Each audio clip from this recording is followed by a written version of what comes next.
Over the years, I've had many students tell me, Lisa, I used to be so intuitive as a child. I used to see colors. I used to know when things happened, and then I lost it.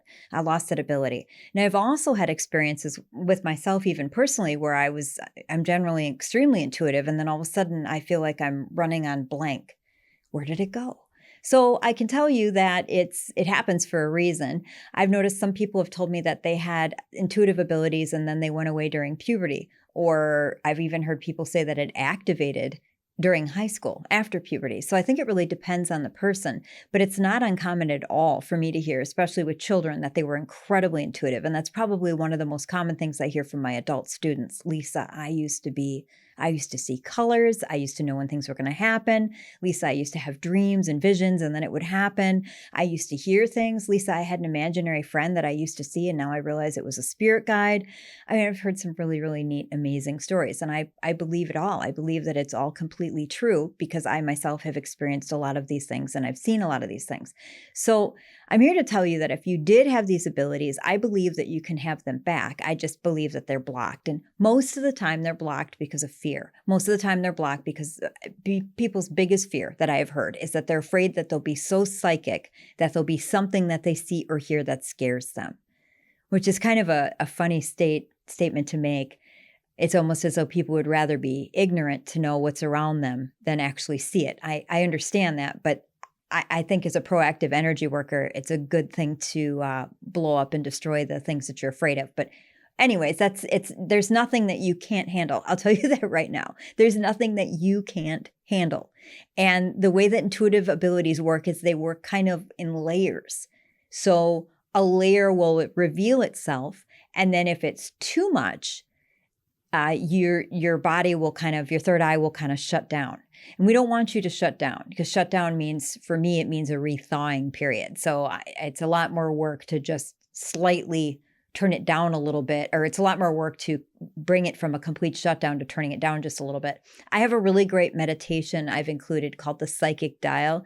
It's fantastic. It'll help you if you do decide to explore some of these arts or even just my videos, my teaching has a way of activating abilities in people. So even just listening to me and resonating with what I'm saying, you're likely starting to open and activate some of your intuitive skills, which is great. They're natural. They're meant to be open. They're meant to be wide open. We're just not in a world where it's cultivated. I've said this before. I'll say it again. It would be a remarkable world if we were taught this at 4 years old, 5 years old, and it was taught in our curriculum, how to use your intuitive, even your proprioception, which they've proven scientifically. That's the ability. That's the word for if somebody's staring at you and you can feel it. So science acknowledges proprioception.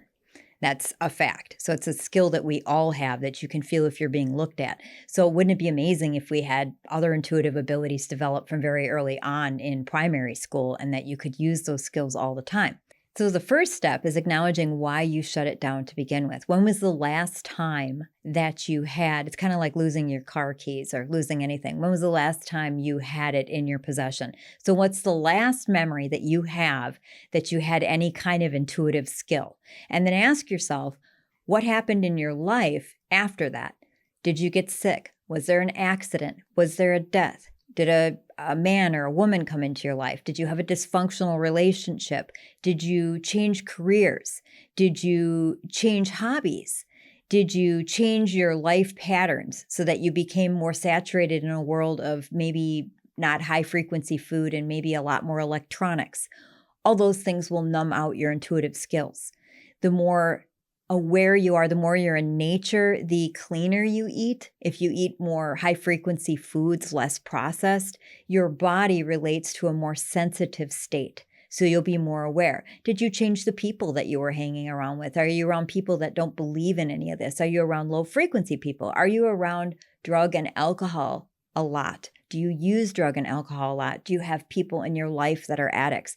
All these different things will affect your ability to be sensitive because by default, you have armor up to survive those different situations, to navigate through maybe lower frequency people or lower frequency jobs or lower frequency foods or habits or environments. You will have more armor up. So you're not going to be able to feel and sense in the depth that maybe you did when you were younger. If you had, the other thing is that trauma activates abilities. So if you had trauma during your childhood, like many of us did, your intuitive abilities likely turned on. And this is a survival thing. It's kind of neat that it happens, but this is how the child knows if something is going to happen. This is how the child knows that maybe if mom and dad are drunk, or if mom and dad are going to be angry, or if it's safe or not. They just intuitively start to develop this skill. As an adult, it runs on overdrive and it often turns into anxiety. So antidepressants, anti-anxiety medications will definitely shut off these abilities. They'll definitely numb them significantly. So that's kind of a price that you pay if you do have anxiety or if you have some mental health issues. The intuitive abilities might dim a little bit. I would rather see you safe mentally and physically than not. So I wouldn't advise stopping that. However, you can still channel Reiki and you can still safely start to get that engine going again and still feeling things. And you can still definitely channel Reiki.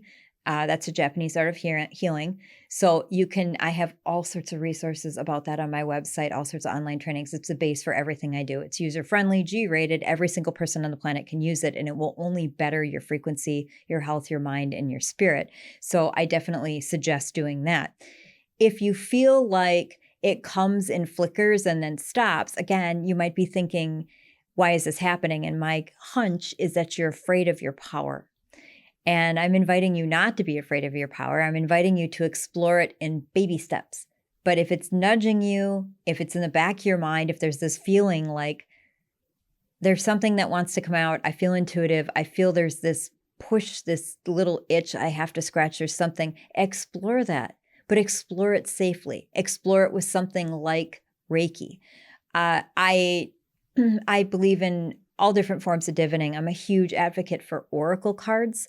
I'm not as hugely excited about tarot just because it's more of a neutral line and some of those cards are kind of scary. Oracle cards, if you get light-based happy oracle cards, my gosh, there's probably thousands of decks. I myself have, I don't even know, like 30 different decks of oracle cards. They're all light-based, and I like that better. They don't elicit any kind of fear or warning in my being when I use them. So you could start with getting some oracle cards. You could start by learning Reiki. You could start by doing an energy hygiene regimen, and maybe that would help unclog you. No matter what you choose, I do hope that you choose to move forward and re-explore your intuitive abilities because the world needs you and your gifts.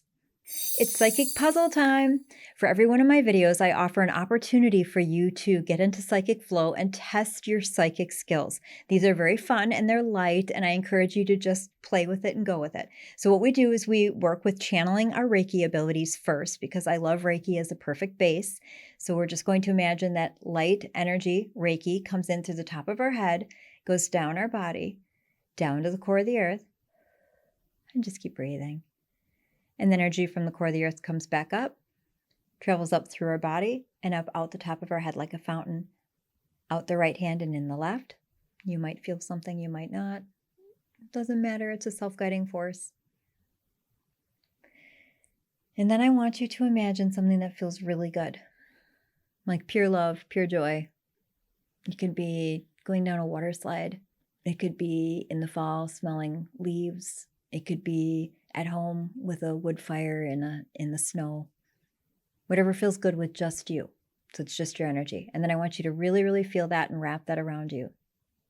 And then when the puzzle comes up, take your time and go with your very first guess. If you need more time, just hit the space bar. Good luck.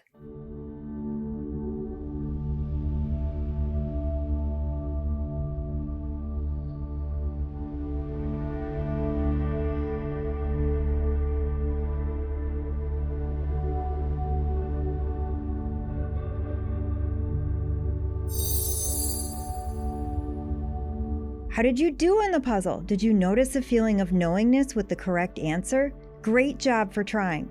Did you know that this is a teachable skill?